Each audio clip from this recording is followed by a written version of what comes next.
Shalom, I'm Dr. Yasafa with Zion Law School. And today I'm going to do the Ibaryath root word for the day. I don't know why this title didn't change.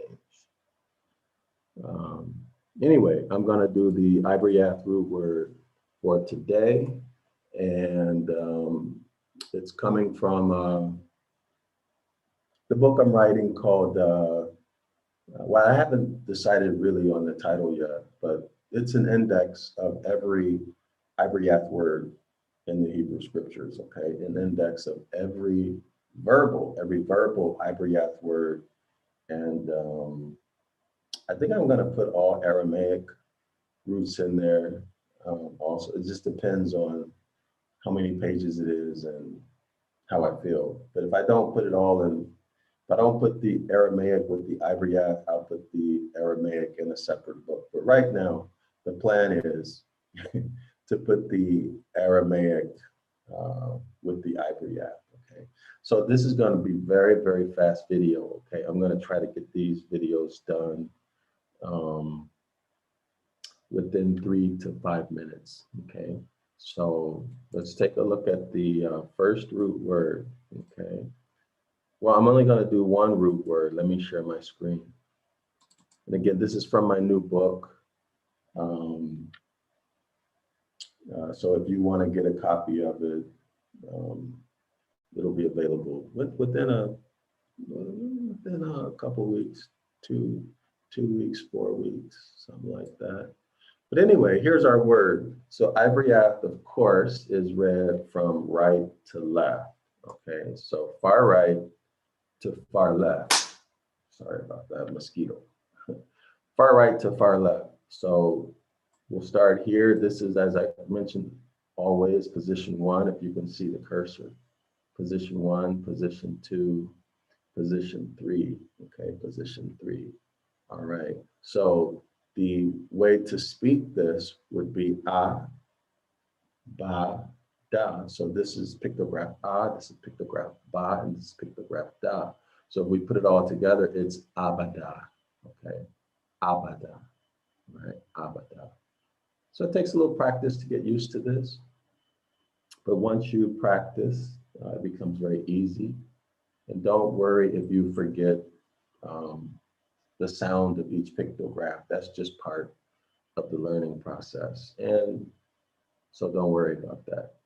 So anyway, so if you follow along with me, abada, you're reading your first Ibaryath word. So if you can repeat with me, abada, you've read your first Ibaryath word.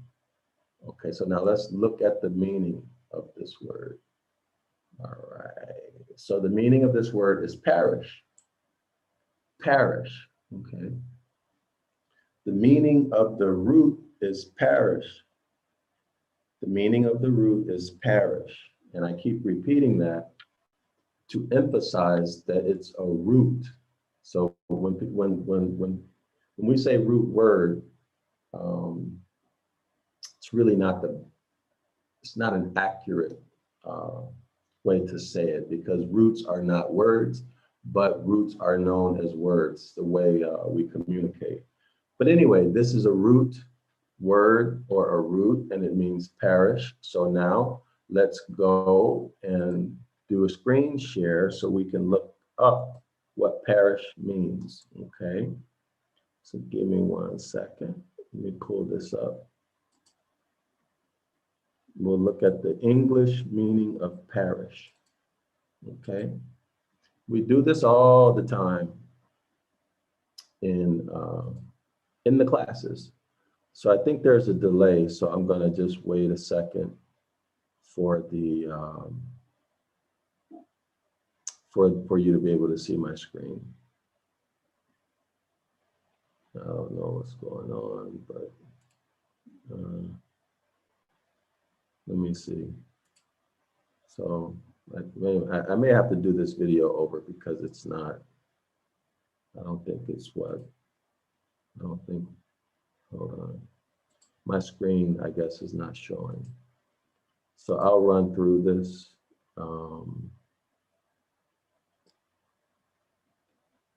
Well, let me just run. I don't know if you can see my screen or not, but let me just read through these meanings. So perish, verb. This is the English meaning, okay, verb. Suffer death, typically in a violent, sudden, or untimely way.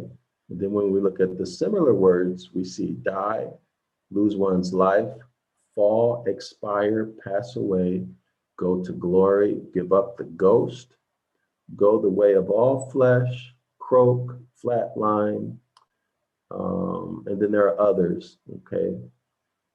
Now let's go look at another meaning of the word perish. It says here, suffer complete ruin or destruction. Suffer complete ruin or destruction. And the similar words are come to an end, vanish, fade, dissolve, evaporate, disappear, and wither, okay? And then we see the opposite words would be life or live and survive, okay? So that will conclude this live stream. And let me show the screen again for the word we just covered. Give me 1 second. So in this live stream, we covered the Hebrew word abadah, which means in English, well, not means in English, but which has a meaning in English of perish, okay? So perish in English, abadah. I'm Dr. Yasapa. Hold on, give me 1 second. Let me pull this back up. Oh, here we go. Let's see. Give me 1 second. Okay, so I'm Dr. Yasapa with Zion Law School. I'm going to redo this video in a couple minutes. I'm going to first check to see if it came out okay, but if not, I'm going to redo it. So Shalawama, come visit us. You're welcome to observe 4 free classes of the Curses course. The schedule is every Saturday at 9 a.m. Eastern Standard Time, 9 a.m. Eastern Standard Time, 9 a.m. Eastern Standard Time every Saturday. Everybody is invited to come. You can stay for 4 classes, free of charge, no obligation to enroll. Okay, you can read the details in the description box or in the comment section of this video to get the details, okay? So with that said, I appreciate those of you who support on Patreon. And if you aren't already supporting my work and also Zion Law School, I'd like for you to consider doing so. I've written quite a few books over the past couple of years, so taught many classes. So if you're on the fence, or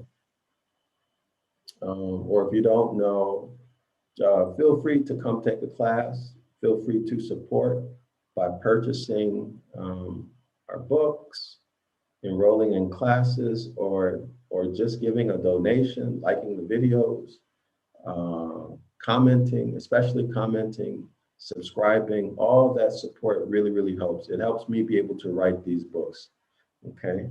So with that said, Shalom.